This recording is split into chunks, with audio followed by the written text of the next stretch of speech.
Hey, what's up? You're gonna wanna like and subscribe to this video. We are here with quarterback, business owner, storyteller, and killer dancer, Brock Johnson. Stay tuned. I don't even know where to start because there's about 1,000 things that I want to talk to you about in probably a 10-minute span. Because we can talk stories because we share a passion for telling good stories. We really do. We can talk about being a professional athlete, a really busy professional athlete, and starting an online business that has been crazy successful in a short amount of time. And I just wanted to say, you're a person that somewhere along the line, I learned that I had to be able to learn from people older and younger than me, and I feel like I've learned so much from you. And so I'm stoked to have you on the show. That really means a lot to me. Yeah, Thank and you so much. crushed it yesterday here at Marketing Impact Academy. And let's talk a little bit about that. Let's just start with public speaking. Is that something you knew you always wanted to do, or is that kind of a new animal for you? Yeah, well, I'm not sure if it's something that I've always known I wanted to do, but it's definitely something that I've always been comfortable doing. Sure. So being a quarterback, I've always kind of been in that role of, a little bit of authoritarian or just a leader, really, someone who is able to speak in front of crowds and has to speak in front of crowds.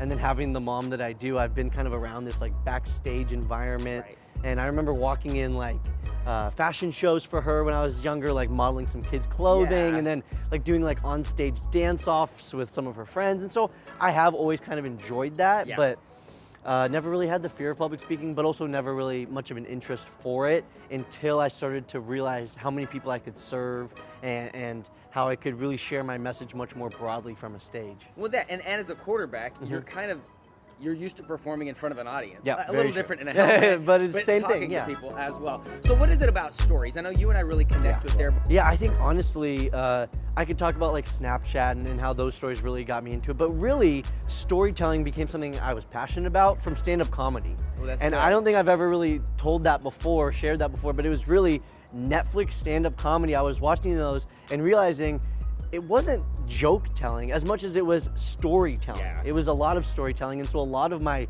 research into storytelling, quote unquote, was just watching stand-up comedy. So that really got me involved and passionate about storytelling. And then as I started to research it more, just learning about how it really impacts people, and on a neurological level, it is, we're hardwired to tell stories and to consume stories, and I also think that they're really easy to tell. I always put stats and like statistics and research into my onstage presentation. I try to remember it the best I can, but I never do. Right. I always have these like great stats I'm gonna share, and then they just leave my mind. But the stories never do. The stories are easy to tell, they're easy to remember, and they're easy to regurgitate. Storytelling comes naturally to humans. Statistic reporting isn't so easy. No, because you remember how it made you feel. Absolutely. And if there was this emotional response, then it also ties to it. I remember when you were doing a training for my team and clients as well. I forget what the stat was about how much you remember stuff. 22 times. That's the one stat I do. You 22 times more likely. To remember something as a story as well. So, I also want to touch on the fact that there's a lot of people your age. There's people your age and my age that really want to create something else online right now. And I loved yesterday when you talked about that normally their excuses are, I don't have enough time and I don't have enough energy. Yeah. And can you just touch on that just a little bit? Because, somebody who, you're a college student, you're a single guy, but you're just as busy. Like you laid out like what playing, Division I football is like. And I was like, oh wow, that's super busy. You're as busy as I am in very different ways.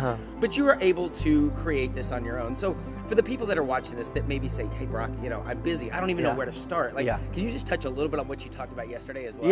Yeah. So I think it really just goes back to prioritization. Yeah. Where are your priorities? And for me, when I got to college, I really wanted to create that financial freedom for myself. I wanted to be financially independent from my parents. I wanted to be able to provide for myself, provide for my friends, take care of my friends, take my friends out to dinner and the movies, just really provide for myself in a way that a lot of my teammates couldn't. Yeah. And so that was my priority. I didn't place a priority on socializing or going to parties.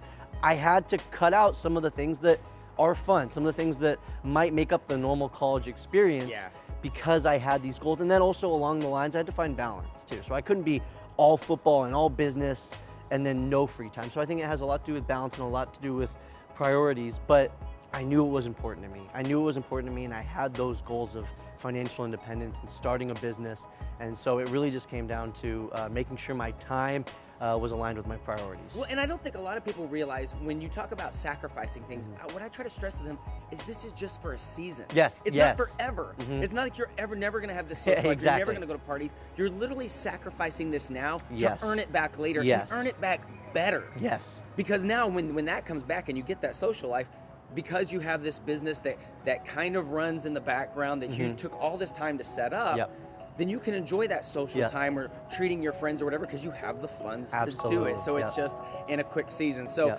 all these people that are watching, how do they find you? What's the best way for that audience right there to connect with you? The best way to find me is Instagram. Okay. I am Brock11 Johnson on Instagram, and then also YouTube. My YouTube is Brock11Johnson.tv. Those are the two best ways to find me, and Instagram is definitely the best way to Cool. connect. We'll link all that up here in the video. Brock, thank you so much for the time. You're man. the best, Jimmy. Always a pleasure. Yeah. Take care.